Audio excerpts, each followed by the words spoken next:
अस्सलाम वालेकुम, क्या हाल है आप लोगों के। मैं उस्मान ज़फ़र प्राचा। बुक्स पढ़ने का शौक़ है और इस मामले में मैंने काफ़ी सारे टॉपिक्स में बुक पढ़ी है।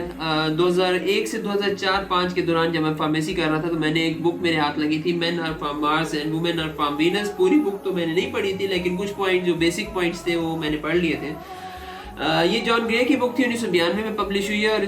इस बुक में उसने डिपिक्ट किया है कि जो औरतें हैं वो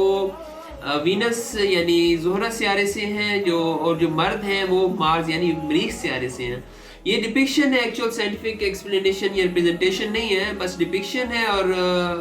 आप लोगों में से जो साइंस पढ़ते हैं, बायोलॉजी वगैरह, उन्होंने देखा होगा कि जो मर्द हैं उनको उसी सिंबल से रिप्रेजेंट किया जाता है जो मार्स का है, और औरतों को वीनस के सिंबल से रिप्रेजेंट किया जाता है। बहरहाल इस बुक में उसने लिखा था कि इन दोनों सियारों के ऊपर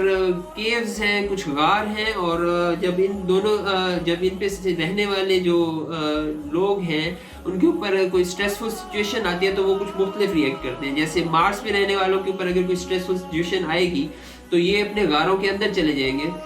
और या तो प्रॉब्लम को एक्चुअली सॉल्व करने का सोल्यूशन ढूंढ रहे होंगे, सोच रहे होंगे, या फिर रिलैक्स कर रहे होंगे, कुछ भी नहीं सोच रहे होंगे, सिर्फ थोड़ी देर के लिए रिलैक्स करेंगे कि थोड़ा सा माइंड हल्का हो जाए, तो फिर सोचते हैं क्या करना चाहिए। और जो दूसरी तरफ वीनस वाली हैं, जोहरा वाले यानी औरतें, तो जब इनके ऊपर कोई स्ट्रेसफुल सिचुएशन आती है तो ये अपने गारों से बाहर निकल आती हैं और बातें करती हैं, एक दूसरे के साथ बातें करती हैं, और इसमें ही इनको सुकून महसूस होता है, रिलैक्स महसूस होता है, चाहे सोल्यूशन उस स्ट्रेसफुल सिचुएशन का सोल्यूशन निकले या ना निकले। इसमें फिर जॉन ग्रे ने मजीद लिखा है कि ये भी एक वजह है कि जो मियाँ बीवी हैं उनके अंदर कंट्राडिक्शंस क्रिएट हो जाती हैं, क्योंकि जो वीनस वाले हैं वो कहते हैं कि बात करो, और जब स्ट्रेसफुल सिचुएशन आती है तो वीनस वाले कहते हैं बात करो, और जो मार्स पे रहने वाले यानी मर्द हैं वो कहते हैं कि लोनलीनेस, थोड़ा सा स्पेस दो, थोड़ा सा टाइम दो। और इस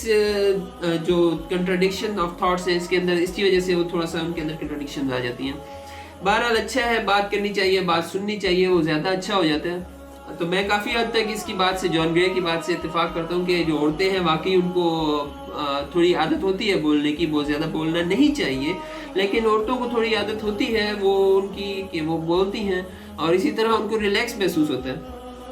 लेकिन मैं थोड़ा सा इससे ज़्यादा सोचता हूँ कि सिर्फ औरतें नहीं हैं, और मर्द भी कई दफ़ा ऐसा होता है कि वो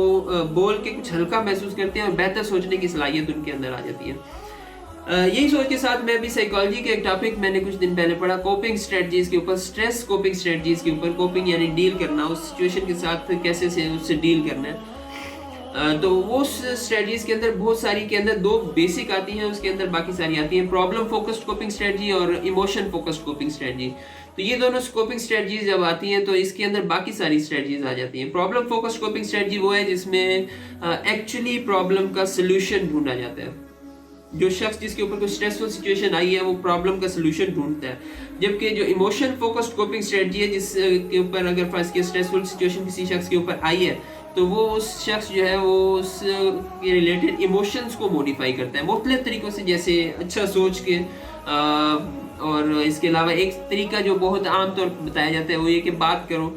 सेल्फ टॉक करो या किसी के साथ बात करो और वो सुने आपकी बात को। तो ये एक इमोशन फोकस्ड कोपिंग स्ट्रेटजी है कि इस तरह आपका इमोशन मॉडिफाई होंगे और स्ट्रेस के साथ बेहतर तरीके से आप लोग डील कर सकेंगे, चाहे वो स्ट्रेस को एक्चुअली आप लोगों ने सॉल्व नहीं किया, लेकिन बात करने से कुछ ना कुछ सुकून मिल जाएगा उस स्ट्रेस को डील करने के लिए। और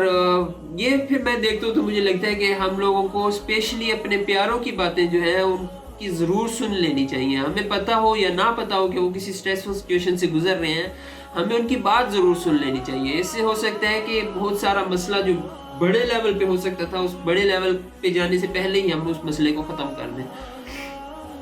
फिर इसमें मुझे एक बात याद आ जाती है इशफाक अहमद साहब की, जो उन्होंने अपनी ज़ाविया प्रोग्राम, फिर उनकी बुक में ये बात आई थी कि जो बुजुर्गान दीन होते हैं, जो औलिया होते हैं, अल्लाह वाले होते हैं, उनकी एक बड़ी अच्छी खासियत ये होती है कि वो दूसरे की बात को सुनते हैं,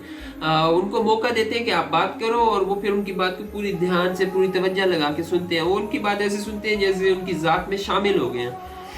और इसके मुतबादिल जो वेस्टर्न है, उन्होंने लिखा, उन्होंने बताया कि जो वेस्टर्न है, जो मगरिब है, उन्होंने साइकोथेरेपिस्ट, साइको एनालिस्ट क्रिएट कर लिए हैं, बना लिए हैं, जो कि यही काम करते हैं लेकिन पैसे लेते हैं। और ये वजह है पैसे लेने की वजह से कि वो पूरी तरह ज़ात में शामिल नहीं हो सकते, क्योंकि उनका मकसद पैसे लेना होता है, उनका मकसद अगले का मसला हल करना शायद काम नहीं होता होगा, जबकि अल्लाह वाले जो होते हैं वो अल्लाह की रज़ा के लिए अगले का मसला दिल से हल करना चाह रहे होते हैं, इसलिए वो सही तौर पे पूरी तरह से ज़ात के साथ शामिल हो जाते हैं और बात अगले को मौका देते हैं कि वो बात करे और ये सुनते हैं उनकी बात को। तो ये थोड़ा सा था शॉर्टली ये कि आप लोगों के पास कोई आए तो आप उसको मौका दें कि वो बात करे और आप उसकी बात को पूरे ध्यान से पूरी तवज्जो के साथ सुने, काटे नहीं उसकी बात को सुने। तो इस तरह हो सकता है कि वो स्ट्रेसफुल सिचुएशन उसकी थोड़ी सी कम हो जाए, वो स्ट्रेसफुल सिचुएशन से बाहर निकल आए, हो सकता है। बस यही था। आप लोग चाहे तो मुझे सपोर्ट कर सकते हैं, मेरा एक ऐप है कोर्स में प्राची से डाउनलोड करके, या आप लोग मुझे पैट्रियन पे सपोर्ट कर सकते हैं, या आप लोग चाहें तो बल्कि क्या ज़रूरी ही कि मुझे मेरे वालिदैन, मेरी फैमिली, मेरे बहन भाई, उनके बच्चों को सबको अपनी दुआ में याद रखें। ये बहुत ज़रूरी है और बहुत आसान होगा। बहुत शुक्रिया, बहुत मेहरबानी।